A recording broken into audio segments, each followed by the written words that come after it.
GDR news, ఇది సామాన్యుని గళం. తిరుపతి గాంధీ విగ్రహం వద్ద అధికార ప్రతిపక్ష పార్టీల మధ్య తీవ్ర ఘర్షణ వాతావరణం నెలకొంది. ఒకరిపై ఒకరు దూషణలకు దిగడంతో ఉద్రిక్తత పరిస్థితులు ఏర్పడ్డాయి. ఇరు పార్టీలైన టీడీపీ, వైసీపీ నాయకులు పరస్పరం ఈస్ట్ పోలీస్ స్టేషన్ లో ఫిర్యాదులు చేసుకున్నారు. పరిస్థితి ఉద్రిక్తంగా మారడంతో ఏఎస్పీ రవి మనోహరాచారి, డీఎస్పీ భక్తవత్సలం ఆధ్వర్యంలో పోలీసులు భారీ బందోబస్తు ఏర్పాటు చేసి పరిస్థితిని అదుపులోకి తీసుకొచ్చారు.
మేము కన్నా చేయడం కేవలం మహిళలు చేస్తున్నారు.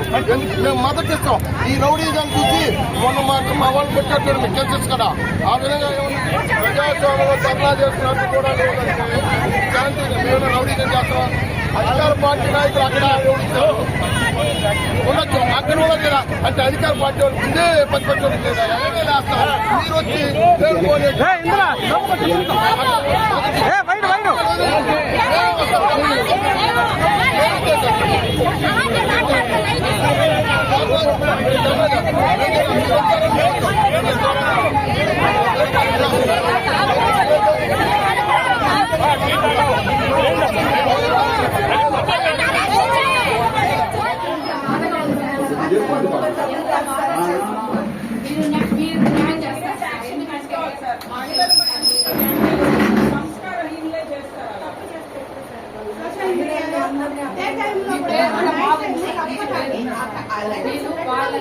మీరు చూడండి సార్, కామెంట్ చూడండి సార్.